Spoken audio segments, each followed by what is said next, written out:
It's the time to get down.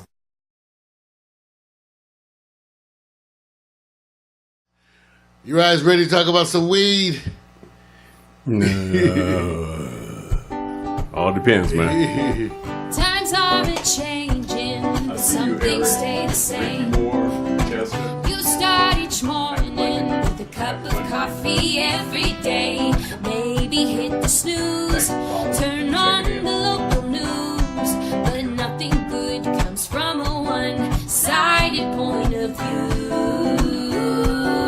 Marijuana for dummies.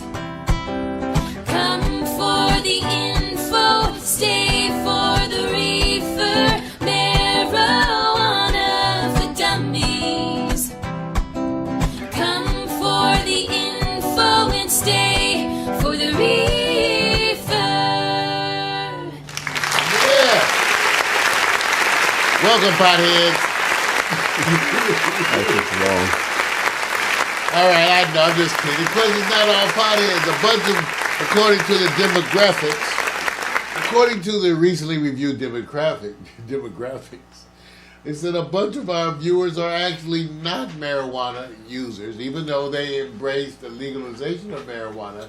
They themselves are not using. That's the majority of our viewers. That's one of the things that we do here at Pax Stereo TV and at Marijuana for Dummies. We are actively resisting the miseducation of marijuana. And so we've got some data to talk about because the topic of the day is cannabis and dating culture.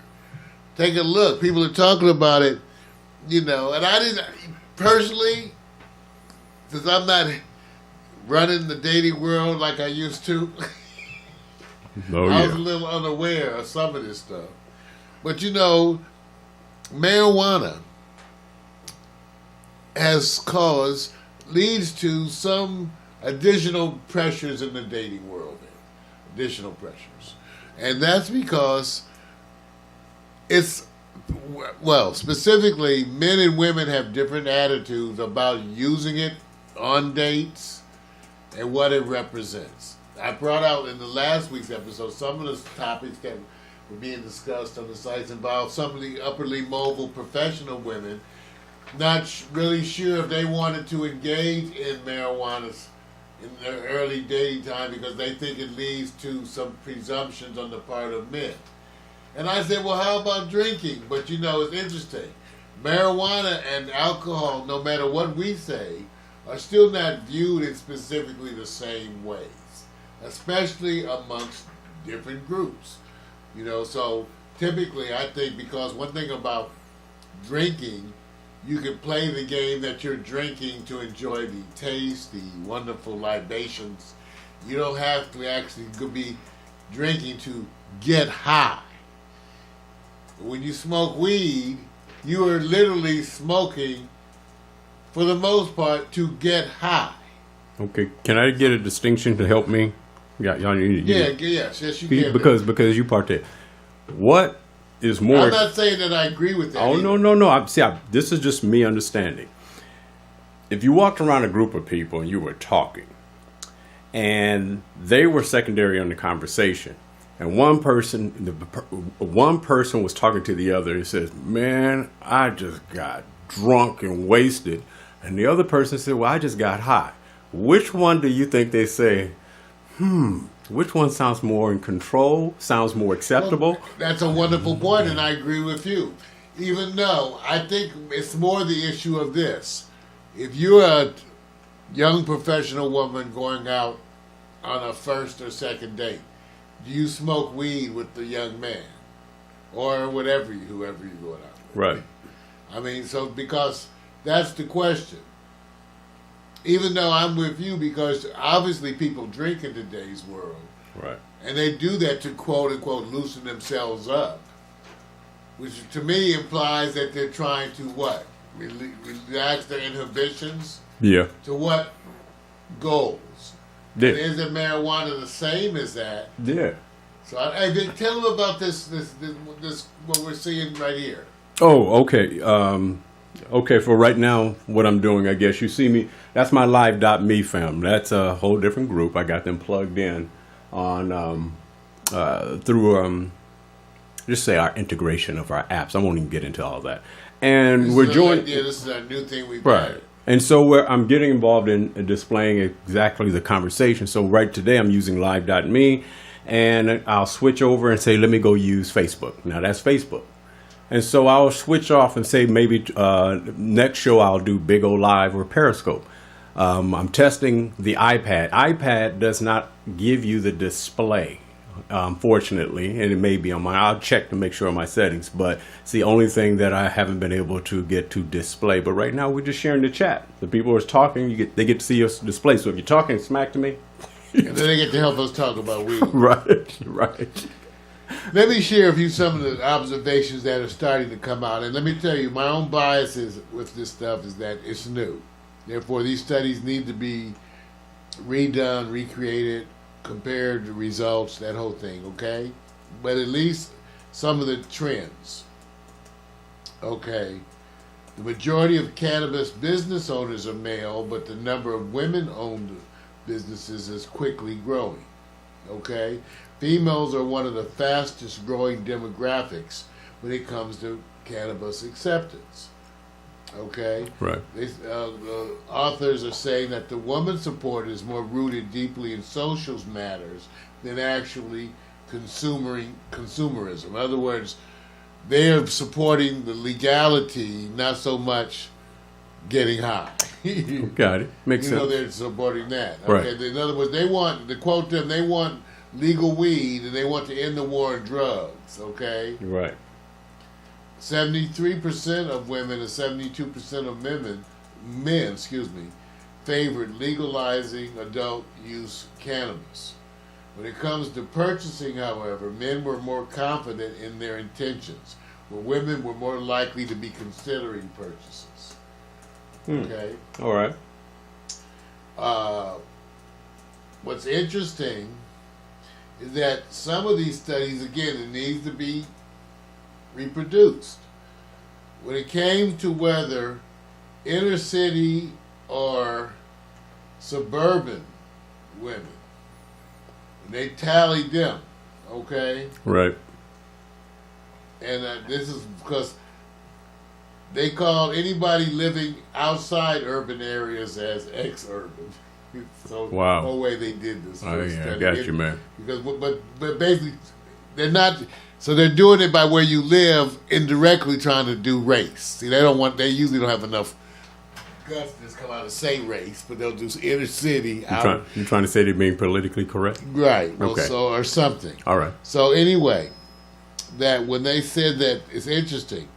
Women in the urban areas were less likely to support purchasing legal marijuana. In other words, they looked at the females within the city. They were less likely to embrace dispensaries. The suburban females were more likely, way different numbers, to support dispensaries for whatever reason. Now Okay. Okay? Okay, I got you. All right? Men are interested in cannabis products and cannabis products that enhance sex, whereas the women were looking primarily at other edibles, including baked goods, skincare products, Okay.